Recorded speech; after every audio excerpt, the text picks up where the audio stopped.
All right, let's dive in. Today we're exploring this whole idea of thoughts as seeds and how they can really shape our reality. It's pretty powerful stuff, right? Oh yeah, definitely. We're going deep into how our thoughts, they're not just these fleeting things. They actually influence our character, our circumstances, even our health, and whether we reach our dreams. It's a concept that's been around forever in various forms. Exactly, like across so many cultures and time periods. So, we're not dealing with some new age fad here. This is about a fundamental truth about the human experience. So how do we understand this in a practical way, not just as some vague philosophy? Well, think of it like this. Your mind is a garden, right? Okay, I'm following. And each thought, every single one, it's like a seed. Oh, I see where you go with this. Just like a gardener, we can choose what to plant. We can weed out the negative thoughts, the ones that don't serve us. And nurture the good stuff, the positive thoughts that help us blossom. Precisely. It's about being mindful of what we're allowing to grow in our mental gardens. This is making me think about all those times I get stuck on negative thoughts. It's like they just take over. We've all been there. It's so easy to let fear and doubt creep in. For anger and resentment, those can be real relationship killers. Absolutely. And those are just a few examples. There are so many negative thought patterns that can hold us back. So what you're saying is it's not enough to just have good intentions, right? Yeah. We need to actively cultivate those positive thoughts. Yes. And it's not just about feeling good. These mental weeds, if we let them take over, they can have real consequences in our lives. Wait, seriously? Like how? Well, let's say you're constantly worried about getting sick. That fear and anxiety, it can weaken your immune system. Oh, wow. So it's not just some mystical thing. Our thoughts can actually impact our physical health. Exactly. It's all connected. And on the flip side, if you're full of self-doubt, you might hesitate to take risks, go after opportunities. Right. You might miss out on achieving your full potential. Exactly. It's about understanding that our dominant thoughts, they kind of create a blueprint for our lives. This makes me think about times when things suddenly improved in my life. Yeah. Looking back, it usually started with a shift in my mindset. It's amazing how powerful a change in perspective can be. It's like suddenly seeing the world in a new light. Totally. Well, what about the tough times? What about suffering? Does that mean we're thinking the wrong thoughts? That's a great question, and it's something the material we're exploring addresses head on. So suffering isn't necessarily a sign we're messing up. Not at all. In fact, it can be a huge catalyst for growth. Okay, so more like a refining process than a punishment. Exactly. Think of it like refining gold. You need intense heat to burn away the impurities, to leave behind something pure and valuable. Wow, I never thought of it that way. So suffering can actually help us shed those old beliefs and habits that are holding us back. Exactly. And usually when we suffer, it's because we're clinging to things that no longer serve us. Like a signpost pointing us toward areas where we need to grow. Precisely. And this brings us to another really important point. Purpose. Okay, I'm sensing a theme here. This all comes back to the quality of our thoughts, doesn't it? It really does. Living without a central purpose, it's like setting sail without a destination. You just drift. And you're more likely to be tossed around by those negative thoughts and emotions. Exactly. But when you define a purpose for your life, even if it's small, you gain a sense of direction. So it's about choosing where we want to go instead of letting life just happen to us. Exactly. Whether it's a spiritual pursuit, a creative passion, or just wanting to make a difference in your community, having a purpose focuses your energy. It's like taking control of the ship and steering it towards something meaningful. I love that analogy. Yeah. And even if you don't reach your destination immediately, the journey itself has so much value. Building character along the way, facing challenges head on. Absolutely. And speaking of inspiring journeys, we have to talk about the power of dreams and ideals. Oh, yes.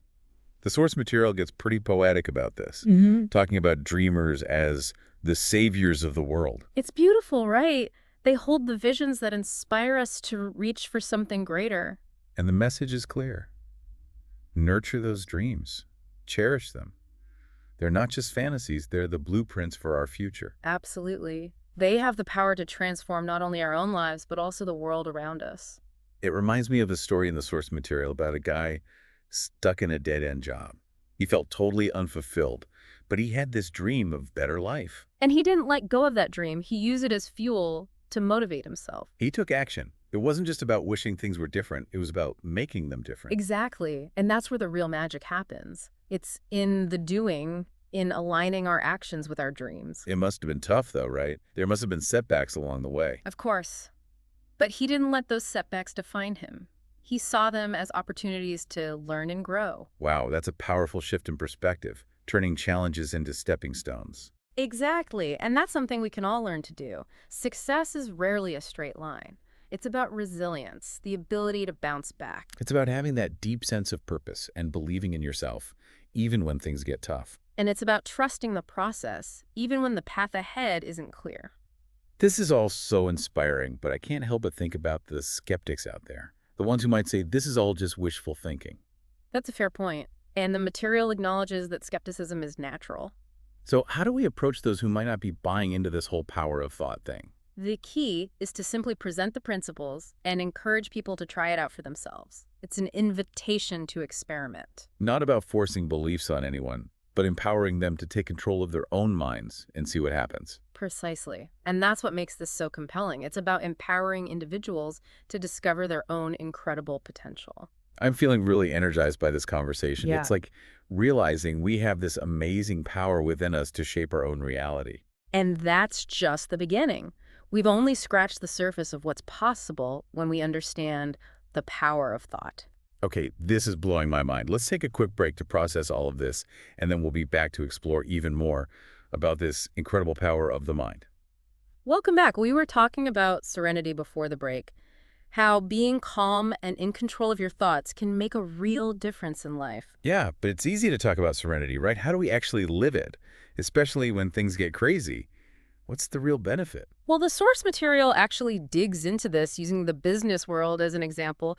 It suggests that people who cultivate serenity, they often find more success. Really? So it's not just about feeling zen, it can actually impact our achievements. Absolutely. Think about it. You're in a tough negotiation. Who would you rather deal with? Someone who's freaking out or someone who's calm and collected? Easy choice, the calm person every time. They just project competence. Exactly. People are drawn to that stability. It signals you're reliable, which is valuable anywhere. So being calm can make you more influential. Interesting. It's one of those subtle things that makes a huge difference. The material actually compares a calm person to a shade-giving tree in a thirsty land. Oh, I like that.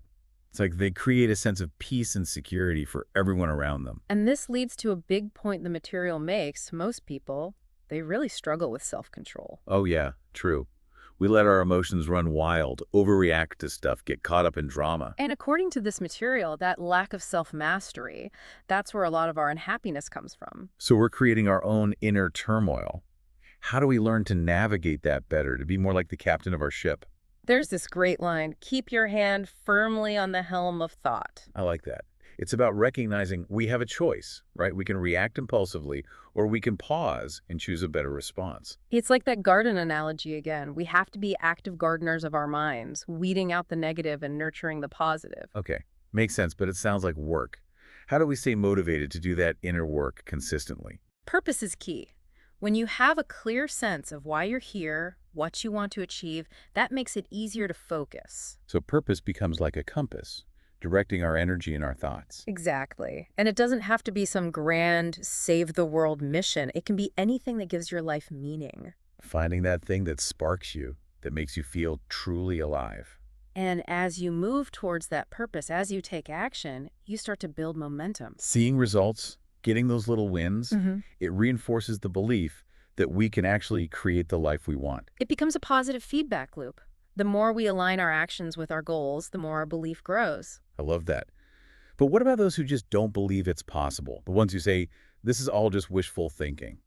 That's understandable, and the material doesn't shy away from that skepticism. So how do we approach those who are doubting the power of thought? It's not about convincing anyone, it's about presenting the principles and saying, hey, why not test it out for yourself? It's an experiment.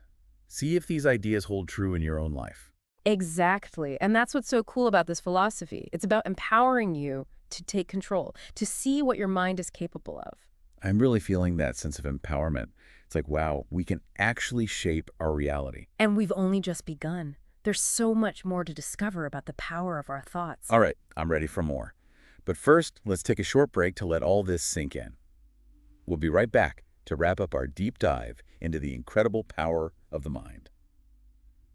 All right, we're back and ready to wrap up our exploration of the power of thought. It's been quite a journey, hasn't it? It really has. But, for someone who's just starting to grasp this whole concept, it can Yeah, be kind of overwhelming. Like, where do I even begin? that's a great point. The material really emphasizes self-reflection as a starting point. So taking time to examine our thoughts, to notice any negative patterns that might be holding us back, Exactly. It's about becoming aware of those default ways of thinking, the ones that often run on autopilot. like we become detectives of our own minds, trying to uncover those limiting beliefs that are messing things up. Precisely. And once we've identified those negative thoughts, we can start to challenge them. So asking ourselves, is this thought actually helpful? Is it aligned with what I want? Right. Or is it just creating unnecessary stress and negativity? It's not about pretending everything's perfect or suppressing those thoughts.